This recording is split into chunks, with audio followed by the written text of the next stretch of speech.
C'était un besoin de liberté?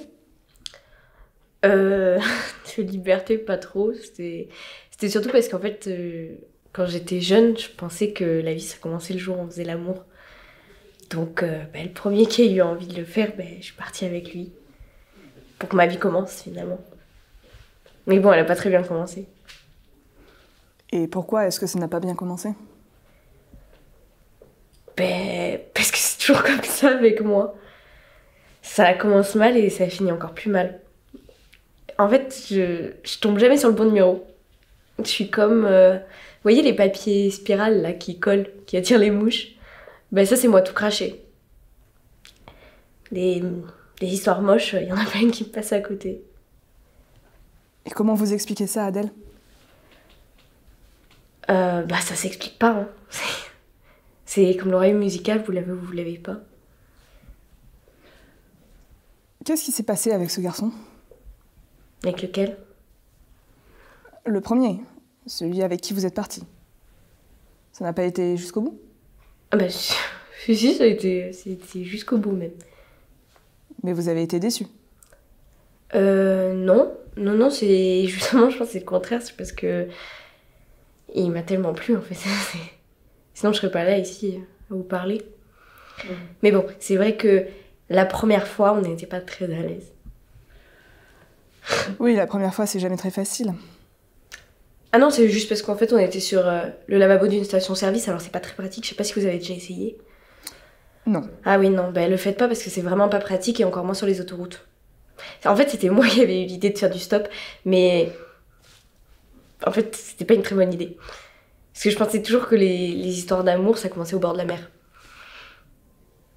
Et bon, ok, c'est normal, hein. Quand on compte des bonnes idées, j'en avais pas eu beaucoup. Mais bon, heureusement qu'il m'a ramassé ce jour-là, parce que sinon, j'aurais pu me jeter sous un camion ou autre chose, je sais pas, un truc. Qui vous a ramassé? Ça, je peux pas vous le dire. C'est un homme marié. Et psychologue aussi. Il a tout de suite vu que j'avais un coup de cafard carabiné. Il s'est pris en quatre pour me remonter le moral. Tellement en quatre que je croyais que j'étais tombée à moitié enceinte. Mais finalement, coup de bol, c'était la fin du site. Enfin, coup de bol, c'est une manière de parler parce que je sais pas si j'ai vraiment eu du bol avec l'anesthésiste. Vous avez eu des problèmes avec l'anesthésiste? Non, il était gentil, mais il avait l'air tellement amoureux que j'aurais pu le suivre jusqu'à l'autre bout du monde. Mais finalement, on n'est pas allé plus loin que Limoges. C'est marrant, hein. C'est fou comment les gens peuvent avoir l'air raides amoureux en l'étant pas du tout. Ça doit être un truc qui est facile à imiter. Il me disait toujours que je lui faisais l'effet d'un verre de Cointreau. Ouais. Le Cointreau, il a dû s'en lasser vite, hein. Parce que sinon, il serait pas parti téléphoner. À qui? Ça, j'ai jamais su, je l'ai jamais revu. En fait, on était dans un restaurant, il y avait une porte par derrière, mais je savais pas, du coup, c'est pour ça que j'ai attendu jusqu'à la fermeture. Le patron, il habitait juste au-dessus. Ça sentait un peu la friture, mais il avait des mains douces et calmes, et ça, je vous jure, ça peut vous faire croire n'importe quoi. Mais bon, du coup, c'est comme ça que ma vie, elle a commencé. Enfin, je suis devenue hôtesse d'accueil. Et hôtesse d'accueil, ça consistait en quoi? Au début, ça consistait à accueillir et sourire. Mais vous savez, les idées... les sourires, ça donne vite des idées à des gens. Surtout à Limoges. Il y a beaucoup de gens seuls. On se rend pas compte, mais le juge, il m'a dit que c'était l'un des coins français où il y avait le plus de dépressifs. On se rend pas compte, hein. Quel juge, Adèle? Celui qui s'est occupé de moi. Quand le restaurant, il a fermé à cause des hôtesses d'accueil.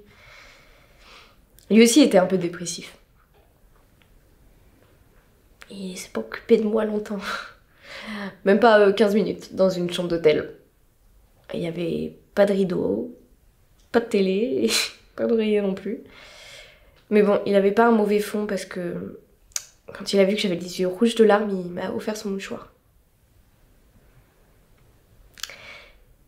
Je sais pas, je pense que je mérite pas mieux.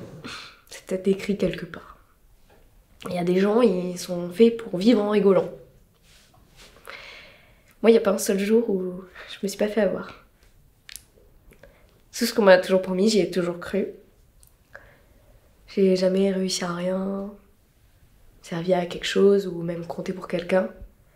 Ni même à être heureuse, ni sans vraiment être malheureuse, parce que je suppose que quand on est malheureuse, c'est parce qu'on a perdu quelque chose. Et moi, j'ai jamais rien eu à moi à part mon manque de bol. Comment vous voyez votre avenir, Adèle? Bah, quand j'étais petite, en fait, la seule chose que je voulais, c'était de grandir. Et là, je me rends compte que ça a servi à rien, tout ça. Là, si on devait faire une image, je me vois dans une salle d'attente. C'est dans une gare.